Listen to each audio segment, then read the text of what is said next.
آگے دیکھتے ہیں جی، آیت نمبر 33 ختم ہو کر 34 شروع ہو رہی ہے۔ اعوذ باللہ من الشیطان الرجیم، بسم اللہ الرحمن الرحیم۔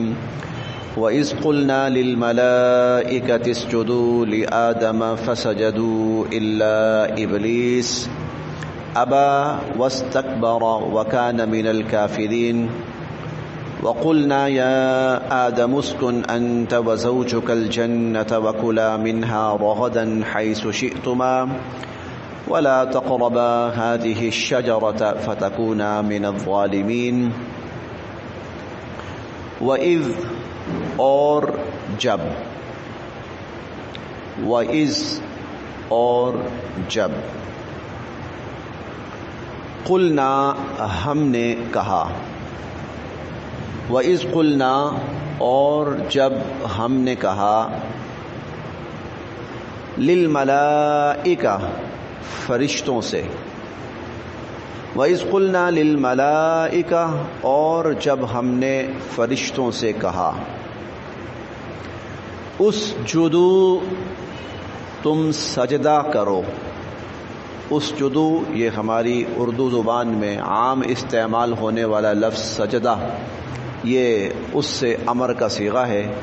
اسجدو تم سجدہ کرو، لآدم آدم علیہ السلام کو، اسجدو لآدم تم حضرت آدم علیہ السلام کو سجدہ کرو۔ پس سجدو ان سب نے سجدہ کیا، فسجدو پس ان سب نے سجدہ کیا، الا سوائے ابلیس ابلیس کے، الا ابلیس سوائے ابلیس کے، ابا اس نے انکار کیا، واستکبر اور تکبر کیا۔ واستکبر یہ بھی تکبر ہماری اردو زبان کا عام استعمال ہونے والا لفظ۔ ابا اس نے انکار کیا، واستکبر اور اس نے تکبر کیا، وکانا اور وہ ہو گیا، من سے الکافرین انکار کرنے والے، وکان من الکافرین اور وہ انکار کرنے والوں میں سے ہو گیا، اللہ تعالیٰ کے حکم سے انکار کرنے والوں میں سے ہو گیا، اللہ تعالیٰ کے حکم کے ساتھ کفر کرنے والوں میں سے ہو گیا۔ یہاں ایک چوتھا کردار سامنے آ رہا ہے۔ ابھی تک 3 کردار آئے تھے، 3 نام کہہ لیجیے ابھی تک ہمارے سامنے آئے تھے۔ اللہ تعالیٰ کی ذات اقدس، انسان، اور پھر کل اور پرسوں کے سبق میں فرشتے۔ یہ اللہ تعالیٰ کی ذات، انسان اور فرشتے 3 آ چکے تھے۔ چوتھا جو نام وہ آج آیا ہے ابلیس۔ اب اس کے بارے میں تھوڑی سی تفصیل عرض کرنی ہے، کیونکہ یہ اس کائنات کا بڑا اہم حصہ ہے، اس دنیا کا بڑا اہم حصہ ہے، اور پورے قرآن کریم کے اندر بڑی تفصیل کے ساتھ اس کا تذکرہ چلے گا۔ بہت بڑا کردار ہے قرآن کریم کا یہ، اور بڑا خطرناک کردار ہے یہ انسانیت کے لیے، انسانوں کے لیے۔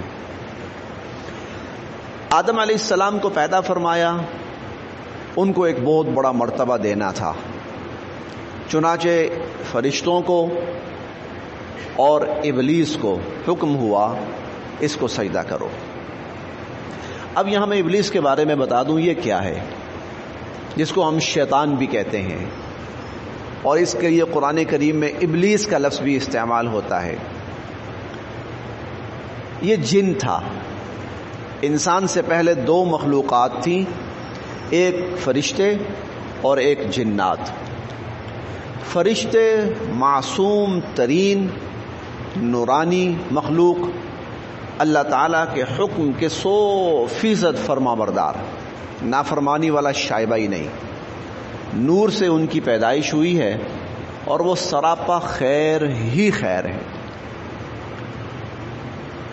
جو جنات ہیں یہ آگ سے پیدا ہوئے ہیں، ان کے مزاج کے اندر شر بہت زیادہ ہے، سرکشی بہت زیادہ ہے، بغاوت بہت زیادہ ہے۔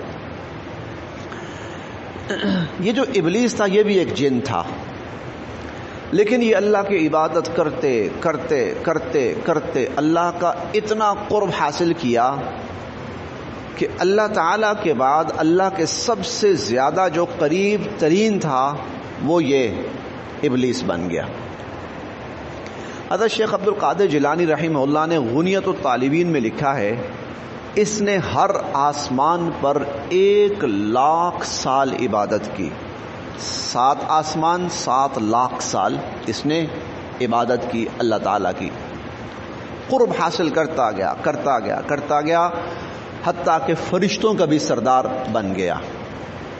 اللہ تعالیٰ نے جو بھی کام کہنا ہوتا تھا اس کو کہتے تھے، پھر وہ یہ کام فرشتوں کے سپرد ذمہ داریاں لگاتا تھا اور فرشتے پھر وہ کام کرتے تھے آگے۔ یہ فرشتوں کا بھی سردار بن گیا اور اللہ تعالیٰ کی جو بھی براہ راست گفتگو ہوتی تھی وہ اس سے ہوتی تھی۔ اس کے علم میں تھا کہ اللہ پاک کسی کو اپنے بعد سب سے بڑا رتبہ دیں گے، تو یہ اس لالچ اور اس امید میں تھا کہ میں اتنا اللہ کے قریب چلا جاتا ہوں، جب اللہ پاک اس عہدے کے لیے کسی کو منتخب فرمائیں گے تو میرے سوا کسی پہ نظر ہی نہ جائے۔ میں اتنا اللہ پاک کا قریب، فرما بردار، اطاعت گزار اور بات ماننے والا ہوں گا کہ اللہ پاک فرمائیں گے کہ تجھ سے بڑھ کر میں کس کو دوں۔ لیکن اللہ پاک کا اپنا ایک نظام، اللہ پاک کی اپنی منشا، اپنا ارادہ۔ اللہ پاک نے حضرت آدم علیہ السلام کو اور انسان کو اس مقصد کے لیے چن لیا، اس کی ساری محنت ضائع ہو گئی۔ یہ جو اتنی لاکھوں سالوں سے امید ایک پال کے بیٹھا ہوا تھا وہ ختم ہو گئی۔ آدم علیہ السلام کو جب اللہ تعالیٰ نے پیدا فرمایا، فرشتوں کو بھی حکم دیا اس کو سجدہ کرو، ابلیس کو بھی حکم دیا اس کو سجدہ کر۔ ہم پڑھیں گے اللہ تعالیٰ نے اس سے پوچھا، ما منعک اللہ تسجد اذ امرتک، جب میں نے تجھے حکم دیا تھا کہ آدم کو سجدہ کر تو تو نے سجدہ کیوں نہیں کیا؟ یہ ہم انشاءاللہ یہ غالباً کے 23ویں پارے میں ہم پڑھیں گے، ما منعک اللہ تسجد اذ امرتک، جب میں نے تجھے حکم دیا تھا کہ آدم کو سجدہ کر تو نے کیوں نہیں سجدہ کیا؟ تو سب نے سجدہ کیا، اس نے انکار کر دیا، اس نے سجدہ نہیں کیا۔ حسد، جیلسی، انسان سے جیلس ہو گیا، یہ انسان سے حسد میں آ گیا کہ یہ وہ ہے پیدا ہوتے ہی وہ مجھ سے وہ سب کچھ چھین لیا جس کا میں متمنی تھا، جس کا میں خواہش مند تھا، جس کے لیے میں نے اتنی محنتیں کی، میں نے اتنی ریاضتیں کی، میں نے اتنے اللہ کو سجدے کیے، میں نے اتنی اللہ کی عبادات کی، سب کچھ، لیکن یہ پیدا بعد میں ہوا اور پہلے ہی سب کچھ لے گیا مجھ سے۔ چنانچہ وہ حسد کے اندر اتنا وہ پاگل ہوا کہ اس نے آدم علیہ السلام کی عظمت کو ماننے سے انکار کر دیا اور اللہ تعالیٰ کے اس فیصلے کو ماننے سے انکار کر دیا کہ آدم جو ہے اس منصب کا لائق ہے۔ اب اللہ تعالیٰ نے پوچھا کیوں نہیں سجدہ کیا؟ کہنے لگا جی میں بہتر ہوں اس سے، انا خیر منہ، میں بہتر ہوں۔ خلقتنی من نار، مجھے آپ نے پیدا کیا ہے آگ سے، وخلقتہ من طین، اس کو پیدا کیا مٹی سے۔ آگ بلندی کی طرف جاتی ہے، اس میں بلندی ہے، عظمت ہے، بڑائی ہے، اور مٹی نیچے کی طرف گرتی ہے، اس میں کمزوری ہے، خامی ہے، گھٹیا پن ہے۔ یہ اس کا مائنڈ، یہ اس کی سوچ۔ لیکن اللہ پاک جانتے تھے سب کچھ اندر سے، اللہ نے فرمایا دفع ہو جائے، اخرج منہا، سارے اعزازات جو تجھے حاصل تھے، منصب جو تجھے حاصل تھے، عزت جو تجھے حاصل تھی، آج سے تو اس سب سے معزول کر دیا گیا. اخرج منہا، نکل جا یہاں سے، جنت سے نکل جا. اب کہنے لگا یا اللہ، اس کا مطلب یہ ہوا کہ میری انسان سے لڑائی، اس کو ترجیح دی مجھ پر. میں یہ ثابت کرنا چاہتا ہوں کہ انسان اس لائق نہیں ہے. ہم پڑھیں گے اس نے یہ بھی کہا قال فبما اغویتنی، کہ اللہ مجھے آپ نے گمراہ کیا ہے. فبما اغویتنی، مجھے آپ نے گمراہ کیا ہے، اس کی وجہ سے کیا ہے، اس کو میں نے نہیں چھوڑنا. یہ جو آ کر مجھ سے سب کو چھین کر لے گیا ہے، اس کو میں نے نہیں چھوڑنا. بس میں آپ سے موقع چاہتا ہوں، مجھے آپ موقع دیں. میں یہ ہمیشہ ہمیشہ کے لیے ثابت کرنا چاہتا ہوں کہ یہ انسان اس منصب کا اہل نہیں ہے، اور اس انسان کو میں ہر ذلت اور پستی میں گرا کے چھوڑوں گا. قال انظرنی الی یوم یبعثون، اے اللہ مجھے قیامت تک کے لیے مہلت دے. قال فإنک من المنظرین، اللہ تعالیٰ نے فرمایا جا تجھے مہلت دی.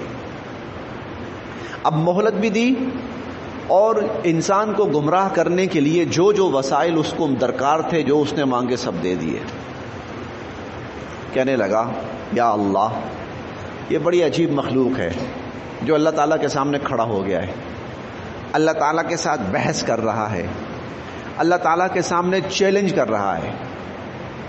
کہنے لگا کہ لَأُزَيِّنَنَّ لَهُمْ فِي الْأَرْضِ وَلَأُغْوِيَنَّهُمْ أَجْمَعِينَ لَآتِيَنَّهُمْ مِنْ بَيْنِ أَيْدِيهِمْ وَمِنْ خَلْفِهِمْ. یا اللہ میں اس انسان کو گمراہ کرنے کے لیے آگے سے آؤں گا، پیچھے سے آؤں گا، دائیں سے آؤں گا، بائیں سے آؤں گا. وَلَا تَجِدُ أَكْثَرَهُمْ شَاكِرِينَ، اے اللہ آپ ان میں سے اکثر انسانوں کو اپنا ناشکرہ پائیں گے. وَلَأُغْوِيَنَّهُمْ أَجْمَعِينَ، میں ان سب کو گمراہ کر کے چھوڑوں گا. وَلَأُضِلَّنَّهُمْ وَلَأُمَنِّيَنَّهُمْ وَلَآمُرَنَّهُمْ فَلَيُبَتِّكُنَّ آذَانَ الْأَنْعَامِ وَلَآمُرَنَّهُمْ. تفصیل ہم پڑھتے رہیں گے. مختصر یہ کہ اس نے اللہ تعالیٰ کے سامنے چیلنج کیا کہ یا اللہ میں اس انسان کو گمراہ کر کے چھوڑوں گا، میں اس انسان کو راہ راست سے بھٹکا کے چھوڑوں گا، میں اس انسان کو ذلت کی پستیوں میں گرا کے چھوڑوں گا، اور میں اس انسان کو جہنم میں لے جا کے چھوڑوں گا.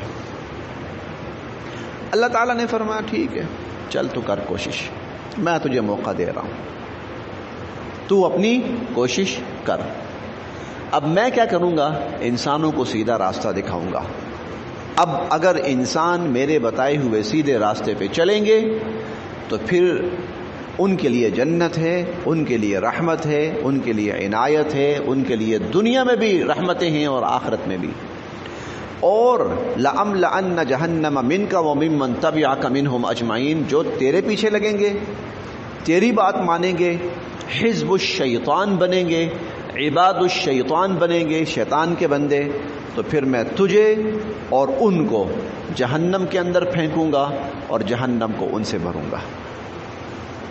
لیجئے، ہمارا ایک بہت بڑا دشمن ہماری پیدائش کے ساتھ ہی آدم علیہ السلام، ہم انسان آدم علیہ السلام، ہماری پیدائش کے ساتھ ہی ایک بہت بڑا دشمن سامنے آ گیا، کھل کے دشمنی کا اظہار کر دیا اور ہمارے خلاف ہر حرکت کرنے پہ تل گیا، آمادہ ہو گیا. اب یہاں سے اللہ تعالیٰ اس کردار کا ذکر شروع فرما رہے ہیں. اس کردار کو پہچانو، اس کی چالوں کو پہچانو، اس کی حرکتوں کو پہچانو، اس کے کرتوتوں کو پہچانو، اس کے مقصد کو پہچانو. اسی لیے بڑی تفصیل کے ساتھ قرآن کریم میں اس ابلیس اور شیطان کا تذکرہ کیا گیا ہے.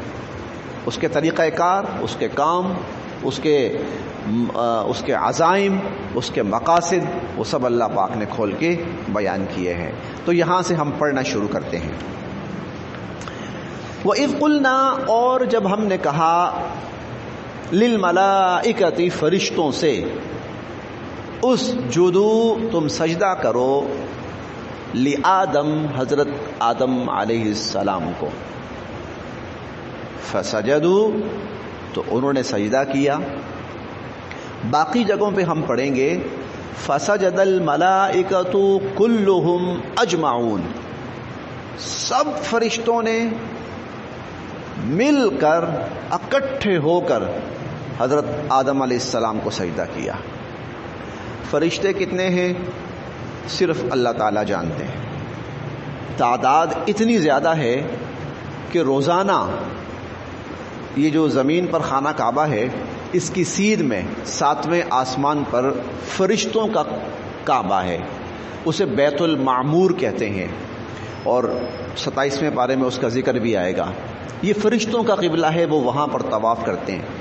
70,000 فرشتہ روزانہ طواف کرتا ہے، اور جس فرشتے کی باری ایک دفعہ آ گئی قیامت تک اس کی باری دوبارہ نہیں آنے والی. اندازہ لگائیں کہ ان کی تعداد کتنی زیادہ ہے. فرشتوں کی تعداد کتنی زیادہ ہے. ارب کھرب تو یہ تو بہت معمولی سی چیز ہے. انسان تو ابھی 1 کھرب تک بھی نہیں پہنچا، ابھی 7-8 ارب انسان ہے اس وقت دنیا میں. خیر دنیا سے جا بھی چکے ہیں بہت زیادہ، لیکن ان کی تعداد یہ ارب کھرب تو کوئی حیثیت رکھتی ہی نہیں ہے، بہت زیادہ. کھر بہا کھر بہا کھر بہا کھر بہا کھر بہا کھر بہا کھر بہا، یعنی وہ کاؤنٹنگ میں وہ چیز نہیں آتی. ان سب فرشتوں نے اتنی طاقت والے، اتنی قوت والے، اتنی عبادت والے، اتنی صفات والے سب فرشتوں نے بیک وقت مل کر آدم علیہ السلام کو سجدہ کیا. اس انسان کی عظمت کیا ہے. اللہ تعالیٰ کے ہاں اس انسان کا مقام کیا ہے. فرشتہ معمولی چیز نہیں ہے، فرشتہ معمولی چیز نہیں ہے. ان کی طاقت آپ سوچ بھی نہیں سکتے، فرشتے کی طاقت آپ سوچ بھی نہیں سکتے. فرشتوں کی طاقت کا یہ عالم ہے کہ اللہ تعالیٰ جب کسی قوم پہ عذاب بھیجتے تھے تو فرشتے سے کہتے تھے جاؤ ذرا چیخ مارو، ان کانت الا صیحۃ واحدہ. فرشتہ جاتا چیخ مارتا اور اس قوم کے لوگوں کے ہزاروں کی تعداد میں لوگ، ان کے کلیجے پھٹ جاتے، ان کے دل پھٹ جاتے، مر جاتے وہیں سب، صرف ایک چیخ سن کر. صرف ایک چیخ سن کر. فرشتہ اتنی طاقت رکھتا ہے کہ اس ساری زمین کو، یہ جتنی زمین ہے اس کو اپنے ایک پر کے کنارے سے اٹھا کے آسمان پہ لے جائے اور لے جا کر الٹا پٹک دے. اتنی طاقت رکھتا ہے. حضور صلی اللہ علیہ وسلم جیسی ہستی نے پہلی دفعہ جب فرشتے کو دیکھا، حضرت جبرائیل امین کو اصلی شکل میں دیکھا، تو اتنے آپ خوفزدہ ہوئے، اتنے خوفزدہ ہوئے کہ گھر تشریف لائے. حضرت سیدہ خدیجۃ الکبریٰ رضی اللہ عنہا سے فرمانے لگے زملونی زملونی انی اخاف علی نفسی، مجھے اپنی جان کا ڈر لگ گیا ہے، مجھے چادر اڑاؤ. باہر نہیں نکلے بڑے دن، اندر ہی چادر لپیٹ کر حضور صلی اللہ علیہ وسلم گھر کے اندر. حالانکہ اس فرشتے نے کوئی مخالفت کا اظہار نہیں کیا، کوئی دشمنی نہیں کی، لیکن محض اس کا وجود وہ ایسا جسیم کہ 600 پر. اور حضور علیہ الصلوۃ والسلام فرماتے ہیں کہ جب وہ میرے سامنے یوں فرشتہ چھایا تو پیچھے کچھ مجھے نظر ہی نہیں آ رہا تھا، بس آسمان سے لے کر زمین تک وہ فرشتہ ہی تھا. بس ایک فرشتے کی بات کر رہا ہوں، صرف ایک فرشتے کی. حضرت اسرائیل علیہ السلام جان نکالتے ہیں انسانوں کی. کیسے نکالتے ہیں؟ دیکھیں، دنیا کے 4 کنارے لیں آپ، مشرق مغرب شمال جنوب. مشرق میں، مغرب میں، شمال میں، جنوب میں ایک ہی سیکنڈ کے اندر لوگ مر رہے ہیں، اور وہ ایک فرشتہ ایک ہی سیکنڈ میں سب کی جان نکال رہا ہے. اسے مشرق سے مغرب، مغرب سے شمال، شمال سے جنوب جانے میں اسے وقت لگتا ہی نہیں ہے. کبھی حادثہ ہوتا ہے نا بہت بڑا، اور 1 منٹ کے اندر 1000 اور 2000 اور 4000 بندہ مرتا ہے، اس فرشتے کے لیے 1 منٹ کے اندر ہزارہ لوگوں کی جان نکالنا مسئلہ ہی کوئی نہیں. کتنے بڑے بڑے فرشتے، کتنی طاقت والے. لیکن اللہ تعالیٰ نے ان سب کو کہا آدم کو سجدہ کرو. یہ تعظیم تھی، سجدہ تعظیمی کہتے ہیں. انسان کی عظمت کا اظہار کرو کہ یہ اللہ کی سب سے بڑی مخلوق ہے. مسجود ملائک یہیں سے کہا جاتا ہے جس کو فرشتوں نے سجدہ کیا. تو اسجدوا لآدم، سجدہ کرو آدم علیہ السلام کو. فسجدوا، ان سب نے سجدہ کیا. الا ابلیس، سوائے ابلیس کے. ابا، اس نے انکار کیا. واستکبر، اور اس نے تکبر کیا. اپنے آپ کو بڑا سمجھا نا، اپنے آپ کو بڑا سمجھا، یہی تو تکبر ہے. اللہ تعالیٰ کا حکم ماننے سے انکار کیا، یہی تو تکبر ہے. اس سے بڑا تکبر اور کیا ہوگا؟ اللہ تعالیٰ سے بڑی تو کوئی ذات نہیں ہے. کس کی جرت ہے کہ وہ اللہ کا حکم ماننے سے انکار کرے؟ اور جو اللہ کا حکم ماننے سے انکار کرتا ہے اس سے بڑا متکبر کون ہو سکتا ہے؟ وکانا، اور ہو گیا وہ من الکافرین، کافروں میں سے. سبق ہم نے آگے بھی پڑھنا تھا لیکن ہمارا وقت ہو چکا ہے، اور چونکہ ایک بہت بڑا کردار شروع ہو رہا ہے، تھوڑی سی تفصیل اس کی بھی بیان کرنی مقصود تھی. تو آج ہم اسی پہ اکتفا کرتے ہیں، کوشش کریں گے کل تھوڑا سا زیادہ انشاءاللہ.